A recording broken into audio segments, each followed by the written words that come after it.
எல்லாருக்கும் வணக்கம். வேதங்களை பற்றி சொல்லுங்கன்னு சொல்லி கேட்டிருக்கேன். வேதங்கள் அப்படின்றது சமஸ்கிருத மொழியில் எழுதப்பட்ட இந்து நூல்கள் தான் வேதங்கள். இந்த வேதங்கள் அப்படின்றது சமய சம்பிரதாயங்களின் போது சடங்குகளின் போது ஓதப்படும் ஒரு பாடல்களின் தொகுப்பு தான் இந்த வேதங்கள்.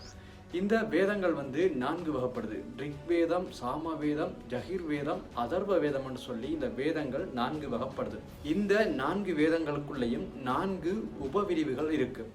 ஆரண்யகம், சம்ஹிதைகள், பிராமணங்கள், உபநிடதங்கள் என்று சொல்லி இந்த வேதங்களுக்குள்ள 4 உபபிரிவுகள் இருக்கு. இந்த 4 உபபிரிவுகள்லையும் சம்ஹிதையில ஆசீர்வாதங்களையும் மந்திரங்களையும் பற்றி குறிப்பிடப்பட்டிருக்கு. இதே நேரத்தில் பிராமணங்கள்ல யாகங்களையும் சடங்குகளையும் பற்றி குறிப்பிடப்பட்டிருக்கு. அடுத்ததா ஆரண்யகத்துல தியாகங்கள், குறியீட்டு தியாகங்கள் மற்றும் சடங்குகளை பற்றி குறிப்பிடப்பட்டிருக்கு. அடுத்ததா உபநிடதங்கள்ல ஆன்மீக அறிவு, தத்துவம், தியானங்களை பற்றி குறிப்பிடப்பட்டிருக்கு.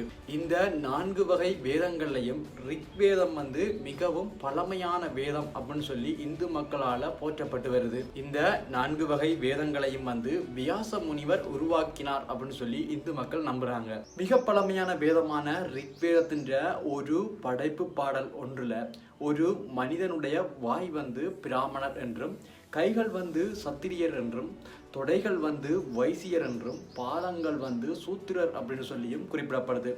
இந்த 4 பேரும் தங்களுடைய தர்மத்தை அல்லது தங்களுடைய கடமையை சரிவர ஆற்றினால் ஒரு சமூகம் மிக சரியாக இயங்கும் அப்படின்னு சொல்லி ரிக்வேதம் குறிப்பிடுது.